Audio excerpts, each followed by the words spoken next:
What's happening, everybody? It's Sean with Reactions to the Classics, and today we got a reaction to Ike Reilly, his brand new album at the time of filming. It's a couple months old, Because the Angels. This is brought to us by a friend, one-time supporter and patron of the channel, Craig. Thank you, Craig. Always appreciate you.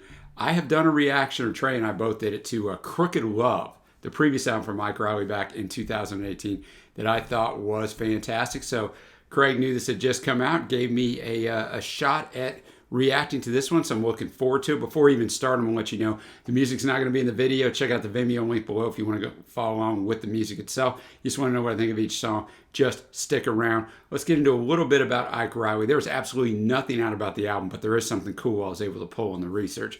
But first off, Ike is an American singer, songwriter, musician, and writer, as well as frontman and founder of the rock band, the Ike Reilly Association. He started his music career with various rock bands near his hometown of Libertyville, Illinois, playing guitar for groups such as the Drovers in the late 80s. After working for a time in music production, in 2001 he released his debut solo album through Universal Records. David Carr of the New York Times said, Ike Reilly is a kind of natural resource mined from the bedrock of music. All the values that make rock important to people, storytelling, melody, rage, laughter, are part and parcel of every Ike Reilly show I have ever seen. Great songwriter, got some Springsteen influences, all kinds of stuff. So I'm very much looking forward to this. Now, as far as research for this album, there's not even a wiki up, but I found a fantastic article in American Songwriter where Ike actually talked about each song and what it meant and what went into recording it. So it's fantastic because you actually get to see what the artist said. So on that, each one of these is going to be what Ike had to say. It doesn't get any better than that. I'm going to start it off, you see it below, Little Messiahs. Ike says, why would anybody run for political office? Easy money, power, fame, the need to serve? I'm not really sure, but the flaws of candidates and politicians and their perverse motivations have entertained folks since before Caesar got stabbed. Little Messiahs is a mashup of candidates and rigged elections, campaign promises, and the lies that are told when these creatures pander to some constituency.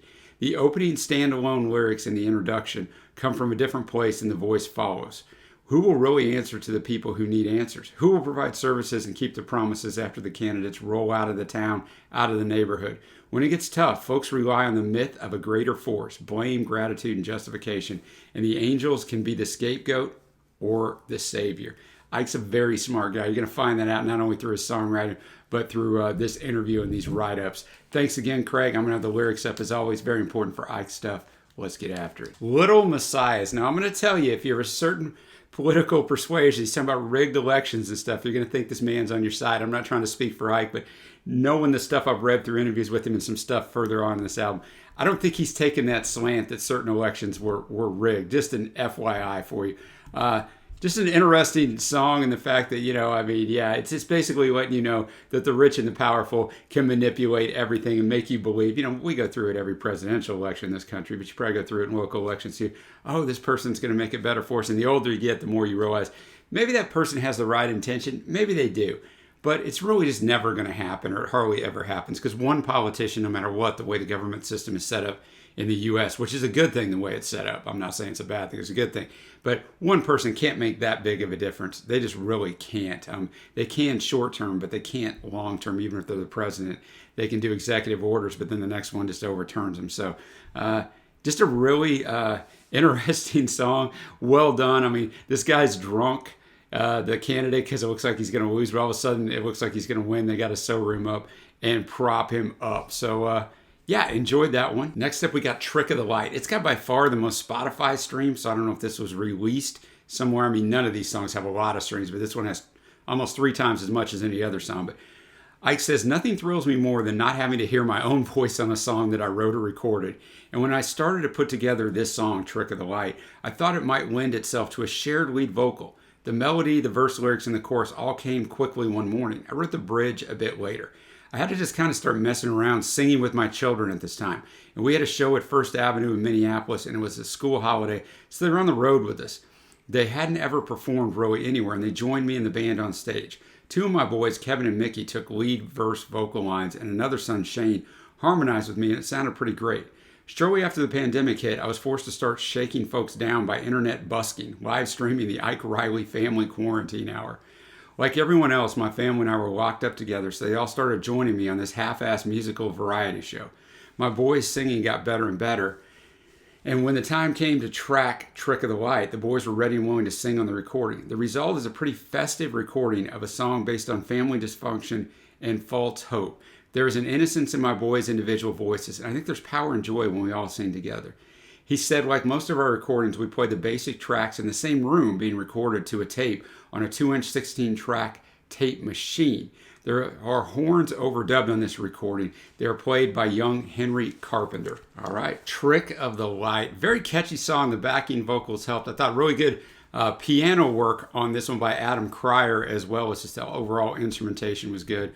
Like I said, catchy. Lyrics, just you kind of all the different things, the gossip you hear and how you think you're going to get out of situations you're not really going to. The Trick of the Light. I think verse 2, he talks about all those petty conceits, tribal beliefs, cultural creeds, and false tea leaf reads, the ones that doubt you, now they want to out you, and they say it's a matter of time. You know, I've read in some things where it seems like Ike is an atheist. I'm a strong Christian, so I can see in some of his songs that cynicism kind of pop through, which I'm not talking about for the modern Western church, which most of that is falsehood, and they're just trying to get your money, and I get all that. I've been well outspoken on that on other videos, but sometimes I wonder on some of these things if there's not a little bit of that in there where, you know, the falsehoods, the tribal beliefs, cultural creeds, but trapped and stranded on the other side, and the bridge is out and the power lines are down. You think you see help coming. It's just a trick of the light. It's just a matter of time before the fall. Yeah, a matter of time before the fall. It's all a matter of time before you fall prey to that prejudice, pride and prejudice, the hate, the envy, and lies. So kind of a upbeat song that really has a message that's not so upbeat, like you're not really going to get out of your situations so much. Now we're up to the third track, Ashes to Ashes. This is an interesting story. So many of Ike's are, and you can see why he's such a good songwriter, just in his storytelling. And I have edited these down for brevity, but they're still fantastic. He said, on Ashes to Ashes, I woke up from a rough night's sleep on the floor of a church in the village Ochapec in the mountains of Guerrero, Mexico. All night long I heard donkeys making those donkey noises. They go all night long. I got up and put on my boots, went outside and threw some water on my face. And I went running with a priest. We ran for about 30 minutes through the gate and by the post with armed cops that marked the edge of this little village. On the way, we saw a few makeshift shrines. The priest told me they were built to honor the dead, mostly victims of vendettas. Before we turned around, we stopped and walked down a steep, rocky slope to the banks of a low-lying river.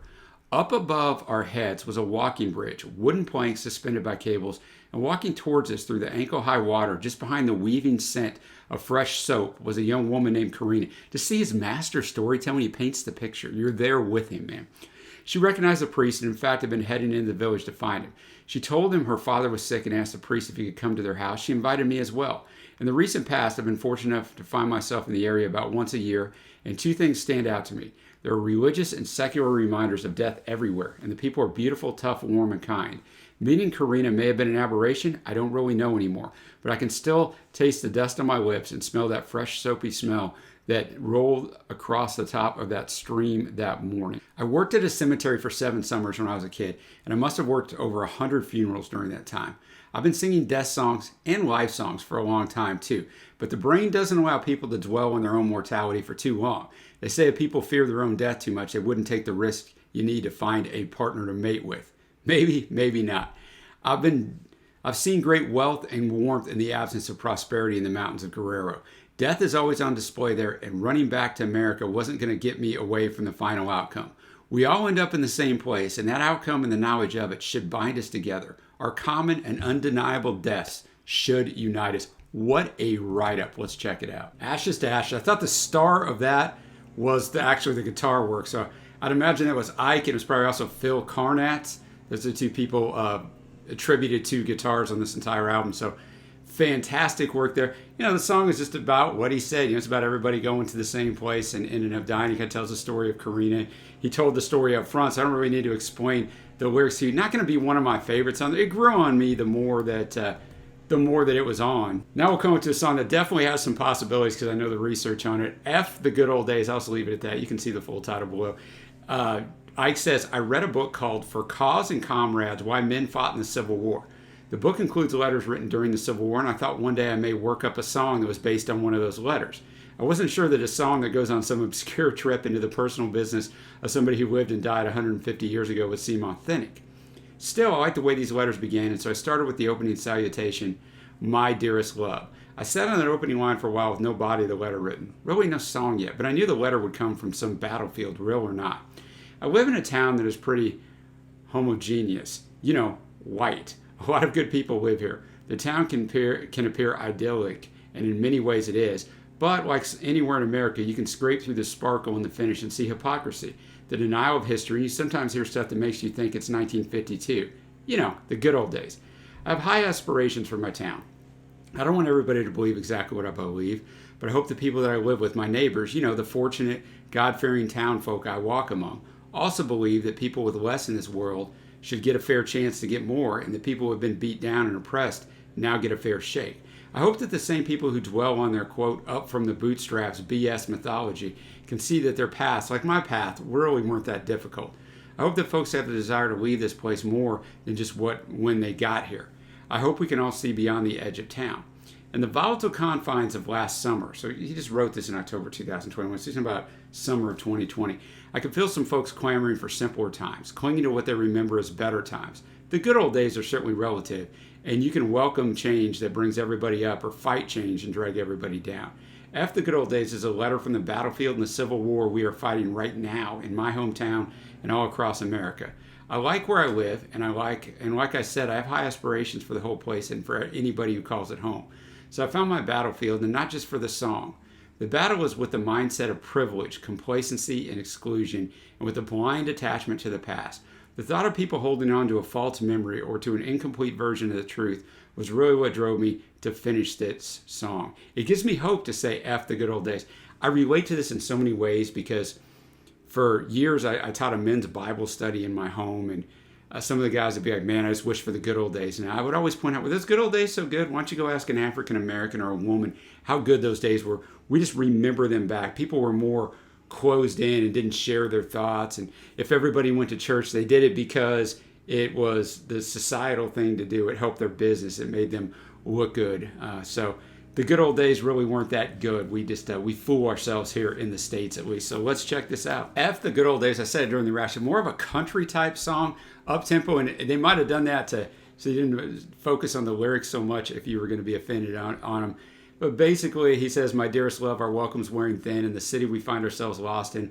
Word was sent, a task at hand, back home for me awaits. When I return, I'll kiss your lips, then I'll dig the grave. For the town," is what you find out he's talking about. "Been a valiant servant to the losing side, but another defeat that beats us down I can't abide.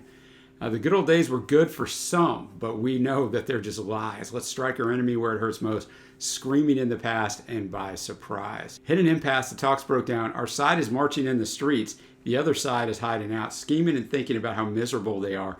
Now that the good old days are almost dead and gone, I'll dig the grave. And, in the country that I live in, the United States, there has been a ton of stuff over the last 5-6 years where there's one side clamoring for the good old days, and this is those good old days that they remember that I described at first, where everybody got along and everybody went to church and everything was this and that. And those were not good old days at all. They were merely a facade. So I am with Ike there. F the good old days. Now we'll move on to Healing Side of the Night. Ike says, "I see cancer cells as criminals that will threaten, extort, steal, and eventually kill. Like gangs or the mob, they run in packs and they operate with organized chaos. The whisper of these gangs puts everybody on edge. Unlike most things where the fear is greater than the reality, these cancerous criminal cellular enterprises often create more destruction than anyone could ever imagine. Medical and scientific advances have done so much to combat this scourge, but when love and will get involved, there's a real chance of victory, of healing. This song is about the battle of two people harnessing their love for each other to beat down criminal cancer. I don't believe in prayer, which is unfortunate, Ike, but I do believe in the power of love and sacrifice. Love is a willingness to bear somebody else's pain, to sacrifice for them. Take somebody's hand and lead them to the healing side of the night." A lot of that, Ike probably doesn't realize it is biblical and is all over the New Testament. All right, man. Healing Side of the Night. Healing Side of the Night. About a minute long coda there at the end. So we haven't had a lot of that where the instrumentation just shines. Varied instrumentation on this album. I'm not sure what I think of all of it. I think this song worked pretty well, though. I thought Ike sounds really good on this in one of the verses. Here's drinking to your health again, hope testing negative, false prophets and positives, dispatching all those lies. In the darkness, you took my hand and led me one more time to the healing side of the night. Well, beauty fades, but never your virtue. They're chasing you down, but there's nothing left to hurt you. The future's written in dust, and that suits you. Come back to bed, my dear. I want to loot you. Be a sheet of glass I can shoot through. And then here's drinking to your health again. Here's the spade. Take your pain, go on and bury it. But it's not your burden alone. If you need me, I'll carry it. The getaway car is running. Let's take a ride to the healing side. So a lot of good stuff on this song. We are at the halfway point. Let's go on to the failure of St. Michael. Ike says, I've known a lot of folks who lean pretty heavily on booze and drugs to dampen down the pain of their past traumas. When that trauma is caused by the most trusted people or institutions in somebody's life, that pain runs long and deep. Vicky and Charlie are from the same place and time, and they share a secret from their past that binds them together. For Charlie, booze and drugs help him deny what may have happened to him at the hands of a pious predator. Keeping himself effed up and foggy has been his M.O., but flickering lights jolt his memory and force him to sometimes look truth right in its satanic face. The Archangel St. Michael is a warrior and a protector in the battle against Satan. Where was St. Michael when young Charlie needed him? Where is St. Michael now as Charlie fears the devil is going to steal the drugs that comfort him? The outcome for Vicky and Charlie is uncertain and unspoken. I wouldn't rule out a happily ever after for these two, but I wouldn't bet on it either. And then he says as a production note, we thought copying the Johnny Cash Tennessee 2 vibe might work for the sonic setting of this song. So my bandmate Pete Cimbalo switched over to a stand-up bass, and Dave Contini switched from sticks to brushes, and Adam Cryer moved off of the organ to upright piano, and we tracked the whole thing live in the same room. Tommy O'Donnell decorated the song with electric guitar, and he and my sons overdubbed the background vocals. So a lot of stuff going on here instrumentally. Look forward to it. The Failure of St. Michael, an interesting song. I did not care for it all arrangement-wise and instrumentation-wise. It was played at a high level, I get that. I just didn't care for it. I didn't like the backing vocals. They're going for a certain sound here. It's not the sound that I like, but that's just me. I think the lyrics are written really well, and I really don't need to explain them again because he explained them so well at the start. So, I mean, I think it's basically talking about maybe a Catholic school where this dude was molested is the impression I get out of this. And so to numb the pain, obviously, as so many people tragically have to do, they have to turn to drugs, alcohol, something to escape the pain. So, at the very end, it's yet when the lights flicker madly in the darkness. Sometimes he can feel that breath upon his neck, and he fears that one day Satan will gladly steal his drugs and mock him in the hour of his death. But in the song, the factory does close down, but he finds another way to crush it up and get high to escape. Now we're on to the Muhammad Ali Museum. Ike said there was a band called Cracker, and I run around a bit with this band. I was a fan of David Lowery's before I was even writing songs, and I got to know Dave and his charming sidekick Johnny Hickman much better after they recorded a song I wrote called Duty Free. I've been their guest on stage many times. I've opened for them quite a bit as a solo act. One night I opened for them in Louisville, Kentucky. It was a good club, but a garbage gig. Some chick was trying to have a full-on conversation with me in between and during my songs. Like a loud conversation if nobody else was around. I thought it would be inappropriate to kick her in the mouth, so she went on and on until I lost my will to give a flip. Security never came, and I skated out early. I did come back to join Cracker on stage, and I think somebody tossed some stuff up on the stage, and then David got pissed. The next day was a day off. I stayed in Louisville, so I was drifting around downtown and went into the Muhammad Ali Museum. If you haven't been there, I recommend you go. It's the centerpiece is a multimedia ring and many interactive displays. One display allows you to shadow box with the champ. I spent hours in the museum, felt inspired as I walked out, forgetting what I was doing, how I was living, and where I was going. As the evening wore on, I was punched in the face again by what life was and what it is. I was punched in the face by what I was doing for a living and why I wasn't doing it better. The visit to the Ali Museum was inspirational, but like any self-centered American human, I found myself comparing my life to the life of the champ. Needless to say, mediocrity carried the day.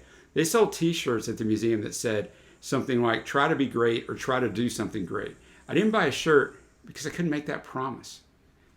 Little production note, guest pedal steel guitar player who appears is Matt Pistol Stossel from the band Cracker. But wow, what a deep look at things. The Muhammad Ali Museum, and I mean, he's just talking about the things that he talked about in the intro of how, comparing his life to Ali's, it seemed to pale. But I was looking for inspiration, couldn't get nothing to get me high. Every time I hear the bell, I throw the towel in or take a dive. But first thing Monday morning, I just might do something great. Right now, I'm living it way up average in Louisville, USA. Yeah, first thing Monday morning, the champ said try to do something great. But right now, I'm living way up average in Louisville, USA. So he's kind of comparing himself to the champ. And if you're comparing yourself to Ali, your life is probably not going to match up. I thought it was a clever way to kind of do that. Now we're up to the 8th track. Somebody Tonight, in parentheses, Ode to Kenosha. Ike says, my phone lit up with a call late one night. I saw the face of my son on the screen. It was a little late for a normal call. I picked it up and he asked me if I'd seen or heard anything about the shooting in Kenosha. I hadn't, and I had been in Kenosha earlier in the day dropping my other 2 boys off at school. Turns out a man named Jacob Blake was shot by a police officer in Kenosha, Wisconsin. My son sent me a video of the shooting. The cop shot Blake 7 times in the back, and the video was now spreading all over the world. It was a mind-boggling shooting, difficult to watch. No surprises here, a white cop and a black victim, although it soon became apparent that not everybody saw Jacob Blake as a victim. His criminal record and behavior at the scene justified this shooting in the eyes of many. Not me. At best, it was a terribly trained policeman. As the city became the focal point of protests, as well as a destination for the Proud Boys and other random armed militia, a 17-year-old named Kyle Rittenhouse armed himself and killed 2 people. As soon as Rittenhouse was taken into custody, groups were raising money for his defense. This kid, who clearly broke the First Amendment, craps on the First Amendment and distorts the Second Amendment, of course, becomes a martyr for all these crackpots. It was a disturbing paradox. On the heels of the George Floyd shooting and all the other police shootings in America, the whole thing was ugly and exhausting. So much hate, a lot of bad luck, a lot of shoddy police work, bad behavior, and like everywhere in America, a history of racial injustice. I was up in Kenosha during those days, the curfews, protests, violence, murders. The store windows were all boarded up and the fires burned down and out. There's real fatigue I felt, and I thought everybody must feel. I hope the exhaustion for me was temporary, and it would be. But for those folks who bear the brunt of racial profiling and police brutality from the minute they are born, that fatigue must exist all the time. I hope someday that nobody will have to live with that constant fear, with that burden to carry. Never have I been so sincere than when I wrote or sung the words. I hope someday tonight seems like a long time ago. I'll tell you what, man, I could not agree with that comment anymore, man. A fantastic insight. Someday tonight, what a tremendously written song. I mean, he really goes and talks about in the first verse to Jacob Blake. And then the chorus, which is just so disturbing but true. And yeah, those Christians are raving mad, and now they're raising defense funds for the shooter like he's a martyr or a saint. But I saw what I saw, and I say what I say. I hope tonight seems like a long time ago someday. Let me tell you something. I won't get off on a tangent here. I'll try not to, but I've said this in this video more than once. I'm a strong Christian. Look, the garbage that's happened in the United States of America, where nationalism has intersected with Christianity, is not in the Bible. It's not of God. All these maniacs that watch a certain network and get radicalized by a certain former president is not anything biblical. Whew. All right, I'll stop. The last verse I like, still the Christians are raving mad, and yeah, they're raising defense funds for anyone who kills in Jesus' name. But I saw what I saw, and I say what I say. I bet Jesus left Kenosha, or maybe never came. So, yeah, what a great song. So well written. Difficult to listen to just because of the subject matter. Got 2 songs left. Now we're up to Laura. Ike says, before I sing Laura out in the clubs, I sometimes ask the audience if anybody out there has ever dated a racist. Some people laugh, some don't. Some folks point at each other, and a few have even walked out. After the unofficial poll is taken, I tell them about the Laura in the song. She's a former lover, a Christian, and she's white. She's also got a problem with the value of people unlike herself. The catalyst for the song Laura, he says this, written before Trump was elected, was a conversation I overheard at a local joint I used to hang out with. I heard a woman I knew of speaking to a man that I didn't know, and she was ranting about the Black Lives Matter movement. She sounded angry and petty, pretty stupid and hateful. Like many, she understood BLM to mean that her life might not matter as much as she thought it did, or that Black Lives mattered more. She never considered what historical stuff went down to create such a powerful movement against police brutality and racial equality. Lust and attraction oftentimes kick integrity to the curb. Not this time. Our main character prevails here. His lust for Laura is gone. His anger and ignorance contort the beauty he once saw in her. Production note, he says, we veiled this tale of Christian hypocrisy in the trappings of a genre. Pedal steel played by Matt Pistol Cizzoli, Phil Carnet's honky-tonk guitar licks, and the low end provided by the Italian two-step rhythm section made up of Dave Contini and Pete Cimbalo. Laura. Not a huge fan of the honky-tonk presentation, but It's not bad. Lyrics are absolutely fired. What once was whispered, I heard now said out loud from upstanding members of the local congregation. Laura, she's a Christian, she's white, and now she's proud. She used to be my gorgeous fascination. But she looks different now. She's angry, not so charming and so much sadder. What's the difference, Laura? Why you gotta be mad somebody else matters? I'm just reading you all the lyrics because they're fire. She drove by the job site on the back of a motorbike with a man that looked just like the state of Florida. I don't know what that means, but it amused me. I mean, I kind of think I know what it means, but all my friends at the work said, come on, tell me what she's like. You used to know her. I just said, well, sort of. And then he gets in that, now she's so much angry. Or, just last Saturday morning, I saw a bus in the parking lot of her church, and white folks with signs were lined up and boarding. She spotted me and said, you look afraid. Don't tell me that you're not. I said, I was afraid I still might find you somewhat gorgeous, but you look different now. You're angry, not so charming and so much sadder. What's the difference, Laura? Why you got to be so mad somebody else matters? You know who you is. Look, I already went off on this a little bit ago, but listen, just because somebody self-identifies as a Christian, absolutely doesn't mean they are. Even if you don't believe in God and believe in that, go read Matthew chapter 7, very first book of the New Testament. Jesus has a lot to say about those people who proclaim that they know him. And the actions that he's describing here are not people who follow Jesus. I'm not saying they're not saved. That's up to God. That's not my decision to make. But they are not showing the attributes of people who are saved and who try to walk like Jesus, however imperfectly. And that's the thing I talked about. It's been radicalized in this country, thinking that politics have anything to do with the God of the Bible. They don't. So absolutely fire lyrics. And now we're to the last track, a 7+ minute song, Raquel Blue. Ike said this had been lost in my memory for a long, long time. I had broken verses and different versions of the chorus. I'd play it in different keys and tunings. My wife, Cara Dean, had heard pieces of it for a long time, and she always wanted me to get after it and finish it for a recording. I wanted it to sound like an Ennio Morricone kind of thing, including space and delays and chanting, but things rarely end up sounding the way you thought they would. This one, however, came really close. Maybe not Morricone, but as close as Lake County, Illinois could get. We were set up for tracking to tape at a studio in Grayslake, Illinois that my friend Dave Maratona owns and runs. We're all in the same room, Phil Carnitz on electric, Dave Contini on drums, Adam on organ, Pete on bass, and I was standing up singing and playing acoustic while I faced the band. I'd finally worked up a version of the song I liked, but the band hadn't heard it yet. We ran through it for 20 minutes while Dave dialed in sounds. The band immediately knew what to do with this song. They created that cinematic vibe, and I just sang and played a few little acoustic runs. We did 3 takes, and the third was the one. The characters and specific relationships in the song are fictional, but they're based on some real people that my wife and I love. A real place that we have mythologized, and a series of events that may or may not have occurred. As I said at the outset of this effing manifesto, none of that should matter to the listener.